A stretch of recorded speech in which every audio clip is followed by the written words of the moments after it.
spēlēju basketbolu. 19 gados es beidzu spēlēt basketbolu. No Vilnius paspēju nomainīt 8 skolas. Skolas man patīk mainīt, savā ziņā mainīt skolas. Tomēr ieraugu jauns cilvēks, bet tajā laikā vairāk es biju savā ziņā uzvedību dēļ. Bet es esmu labākais, tas pats galvenais. Tā kā, respektīvi, tas pirmsākums jauns, aktīvs, kāds čalis, kurš tāpēc kā jūs nespēja atbildēt savus daudziem jautājumiem. Es domāju, kāpēc ir radījis ar ļoti daudz problēmas, kas katru dienu virzīja tomēr uz priekšu, kad tas nākamais pārdzīvot, viņš kaut ko kā bija atklātnes. Tātad ienāk ar Grīziņkalnā, ideja pavisam vienkārši uztaisīt turnīru priekš saviem draugiem, un tas bija krīzes laiks, man bija 22 gadi, es pēc tam biju aktīvi nodarbojos ar dažādiem maziem, sauksim to biznesiņiem, pareizi. 19 gados man pēc spēlēt basketbolu, 22 es atsāku tādu, savu ikdienu saistīt ar sportu.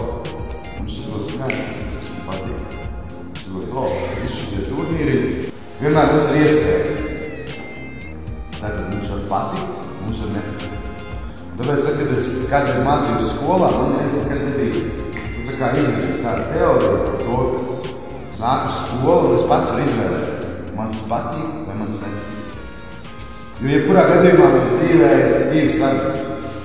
Viens stabiņš mums ir tas stabiņš, kas mums patīk. Viņš parasti ir patiesībā jūs izteicis īsāks par to stabiņu, kas mums nepatīk. Un tas, kas mums nepatīk, tā salaž ar mūsu atbildības. Pamodies, saklāt gultu, iztīrīt zobus, iegāja dušā, sakārtot savu personīgo ikdienu, aizgāja uz skolu. Skolā tur cik priekšmeti? 13. No kuriem reāli interesē divi. Labi, 4. Tad jākļūt vēl mājas darbu kaut kam jāgatavojās. Un galā vēl neviens nav. Jo tālāk mēs ejam, jo vairāk mēs saprotam par skolu, patiesībā mūs nesagatavo dzīvē ātrāk nekā mēs paši mums sagatavojamies. Tā. Bet ja kurā gadījumā bieži vien nav jēga runāt par lietām, kuras vienkārši ir jāizdara. Tāpēc es saku, ir atbildības un ir tās lietas, kas mums patīk. Un tas veids, kā mēs varam apmānīt to sistēmu, ir tikai vienīgi savu galveno uzmanību un enerģiju vērst tām lietām, kas mums ļoti patīk.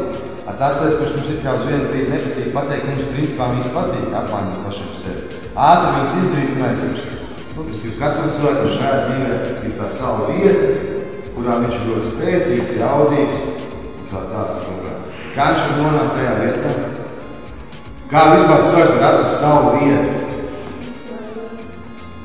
Meklēt, tieši tā. Ko nozīmē vārds meklēt? Ko darīt? Piedalīties maksimālistos. Nē, labi. Okay. Maksimālists ir viens no projektiem, kurā ir vērts piedalīties, lai parādītu savus talants un tā. Protams, ka šī ir dalība un tas, ka jūs esat aktīvi, ka jūs komunicējat ar aizvien jauniem cilvēkiem, jūs esat aizvien jaunās vietās, jūs ieraugat par ko jaunu. Es jums reāli ieteiktu pieteikties, tā iemesla pēc, lai vienkārši pārbaudītu sevi. Mazliet lampu drūzes, mazliet piedzīvojumus, kaut kāds priekšnieks. Jūs varat ieiet arī mājaslapā, paskatīties, es noskatījos par tos video, patiesībā tā konkurence nemaz nav tik nopietna. Es teiktu, jums ir varianti, jā.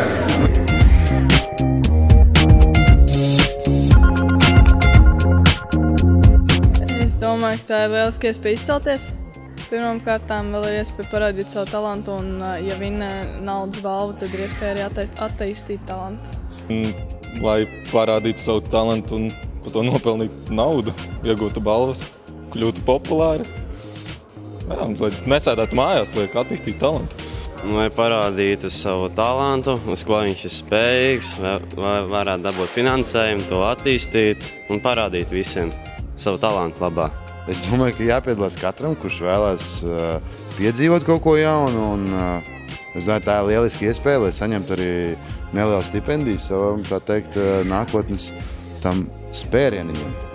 Tā kā es tiešām novēlu visiem veiksmi, izdošanos, un tas ir arī labs veids, kā vispārībā padomāt par to, kas ir tavu talantu. Noteikti aktīvam, radošam, kaut kādā veidā pārliecinātam par sevi. Atraktīvam, protams, talantīgam. Un ar to man pietikt, ja viņš būtu jautrs un patīkams cilvēks. Es nezinu, ir daudz talantīgu cilvēku. Ar kaut ko īpašu, kas nav vēl bijis, varbūt. Piemēram, programmēšana likās diezgan interesanti, jo nebija tā dzirdējis, kaut kur tā piedalās.